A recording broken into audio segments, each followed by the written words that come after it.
A very good morning dear aspirants. Byju's के government exams prep channel में आप सभी का हार्दिक स्वागत है। फ्रेंड्स, आज के इस वीडियो में हम चर्चा करेंगे this day in history segment की, जहां हम लेके आएंगे आपके लिए कुछ ऐसे खास ऐतिहासिक फैक्ट्स और घटनाएं जो आपकी आने वाली सभी गवर्नमेंट परीक्षाओं के दृष्टिकोण से बेहद इंपॉर्टेंट है। Along with this, वीडियो के आखिर में हम आपसे शेयर करेंगे कुछ जरूरी क्वेश्चंस भी which will be based on all the facts that we discuss here today.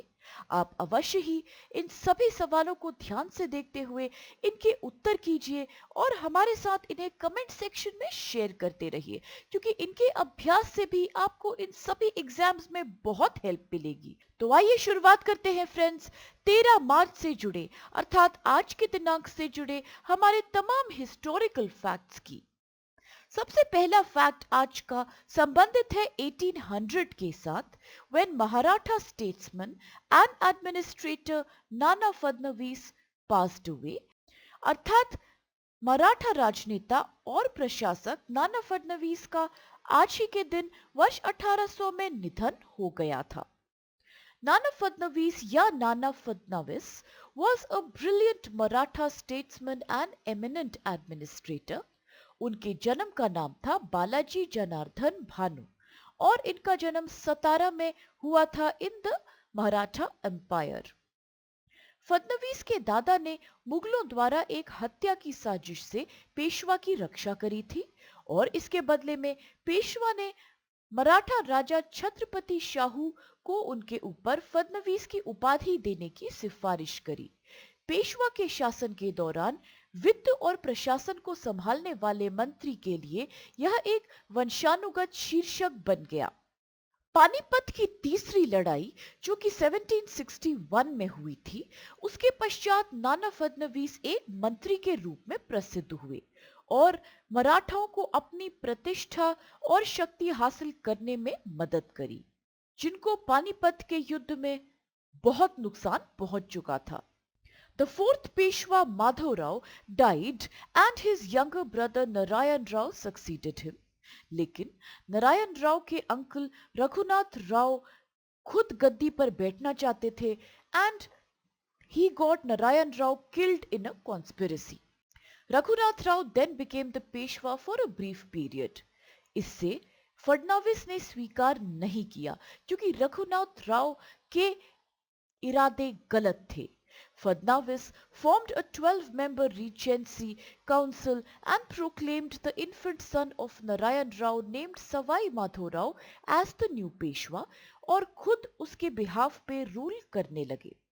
Fadnavis signed a treaty with Calcutta Council of the East India Company, and this treaty is famously known as the Treaty of Purandhar in 1776. In 1777, Fadnavis granted the French a port on the west coast. This led to the British to advance towards Pune and a battle was fought at Vadgaon. The Marathas defeated the British and were forced to sign the Treaty of Vadgaon, as per which the English had to give up all territory acquired since 1773 to the Marathas. Fadnavis ने हैदराबाद के निजाम और coat के नवाब के साथ अंग्रेजों के खिलाफ मुगल बादशाह शाह आलम से भी ट्रीटी साइन करी थी एंड इनके इन सभी अचीवमेंट्स के लिए he is also known as the Maratha Machiavelli. और इसके साथ अब चल के देखते हैं कौन सा दूसरा फैक्ट आज यहाँ हमारे साथ है, and this is associated with 1909 when the first women of Indian shipping Sumati Murarji was born. अर्थात भारतीय शिपिंग की पहली महिला सुमति मुरारजी का आज ही के दिन जन्म हुआ था 1909 में। सुमति मुरारजी को अक्सर बुलाया जाता है as the first woman of Indian shipping. She is credited to have become the first woman in the world to head an organization of ship owners known as Indian National Steamship Owners Association. बहुत ही कम आयु में उनका विवाह शांति कुमार नरोत्तम मुरारजी के साथ हुआ था, who himself was the only son of Narottam Murarji. the founder of Scinthia Steam Navigation Company, Bharat ki one of the most oldest and later largest shipping firm. Sumati Morarji was also elected as the president of Indian National Steamship Owners Association in 1956 and next 2 years and again in 1965. वर्ष 1979 से 1987 तक वह company की chairperson थी, जब तक कि सरकार ने कर्ज में डूबे सिंधिया स्टीम नेविगेशन को एक्वायर नहीं कर लिया। बाद में उन्हें 1992 तक कंपनी की चेयरपर्सन एमेरिटस के रूप में नियुक्त किया गया था। वह महात्मा गांधी से बेहद प्रभावित थी and between 1942 to 1946 she was also involved in many underground movement and activities towards Indian independence. She was elected as the vice president of the World Shipping Federation in London in 1970.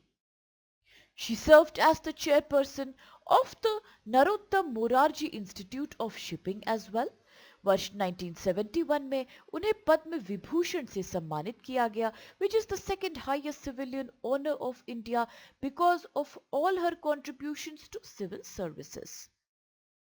और अब आइए देखते हैं कौन सा आज का अगला फैक्ट है, और ये है एसोसिएटेड 1940 के साथ when Uttam Singh shot dead Michael O'Dwyer, a former lieutenant governor of Punjab, in Britain to extract revenge for the Jallianwala Bagh massacre. अर्थात उद्धम सिंह ने जलियनवाला बाग हत्याकांड का बदला लेने के लिए ब्रिटेन में पंजाब के पूर्व उपराज्यपाल माइकल ओ डायर की गोली मार के हत्या कर दी थी। उद्धम Singh was an Indian revolutionary belonging to the Gadhar party. उन्हें मुख्य रूप से पंजाब के पूर्व lieutenant governor Michael O'Dwyer की लंदन में हत्या करने के लिए याद किया जाता है।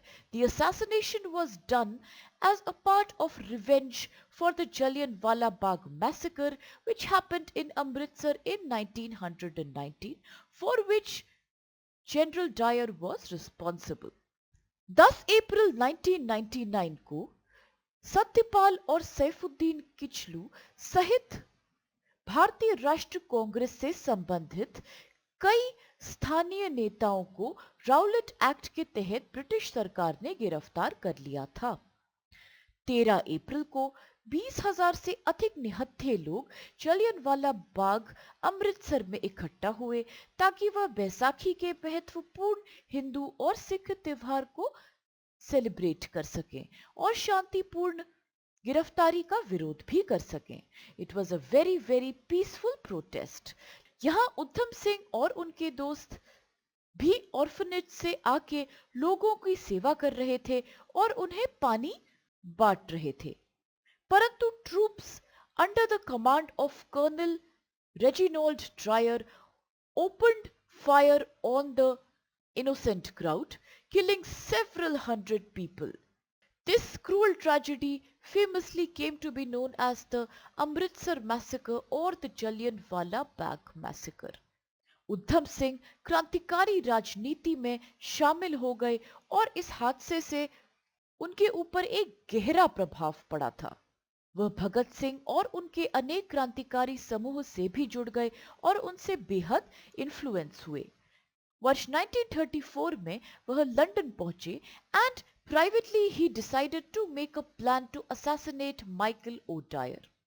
On 13th March 1940, Michael O'Dwyer was scheduled to speak at a joint meeting of the East India Association and the Central Asian Society, which is now the Royal Society for Asian Affairs, and this was supposed to be organized at the Caxton Hall in London.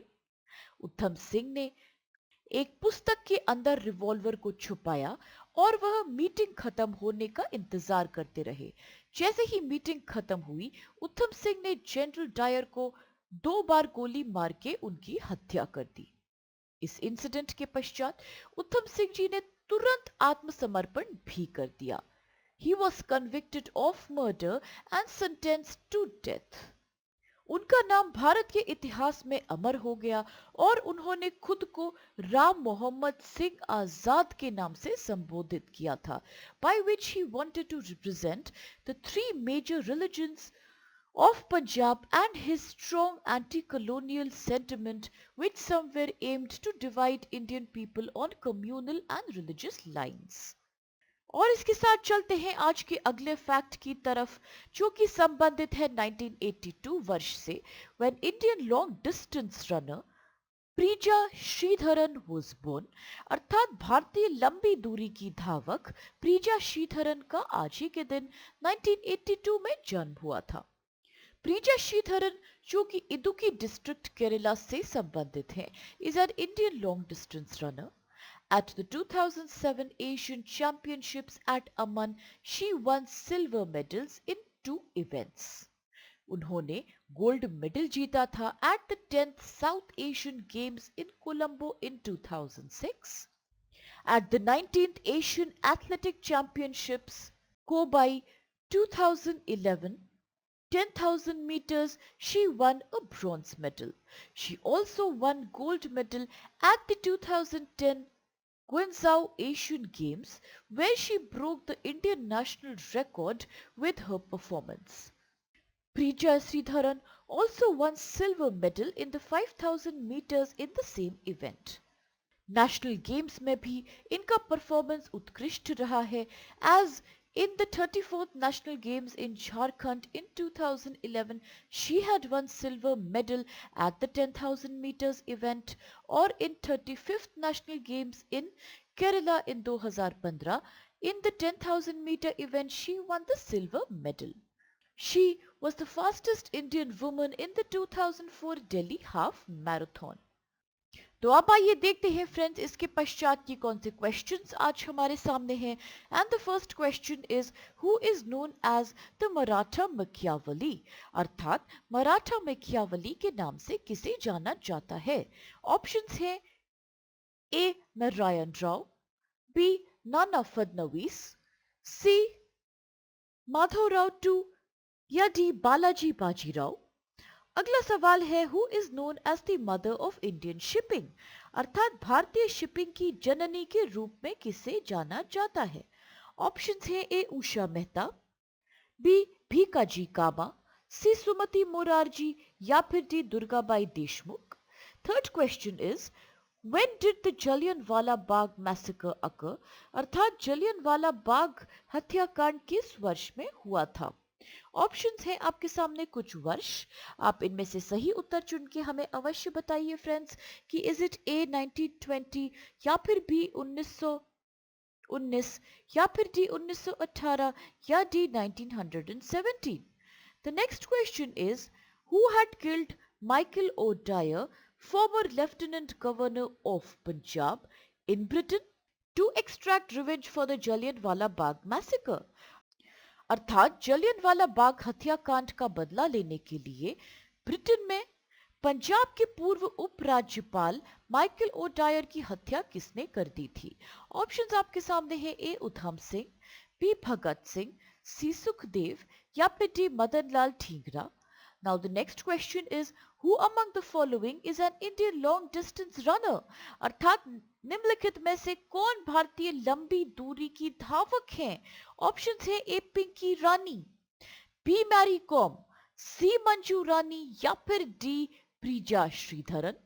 और अब इन सभी interesting facts और कुछ दिलचस्प सवालों के साथ आज के इस सेशन को हम यही समाप्त करते हैं, इस आशा के साथ कि आप सभी को इससे बेहद लाभ मिलेगा। फ्रेंड्स, अगर आपको वीडियो पसंद आए तो प्लीज आप लोग चैनल को लाइक, शेयर और सब्सक्राइब करना बिल्कुल मत भूलिएगा, और हमारे सभी क्वेश्चंस के उत्तर आप हमारे साथ कमेंट सेक्शन में शेयर करते रहिए। With this, thank you so much to all of you for being a part of today's session with us.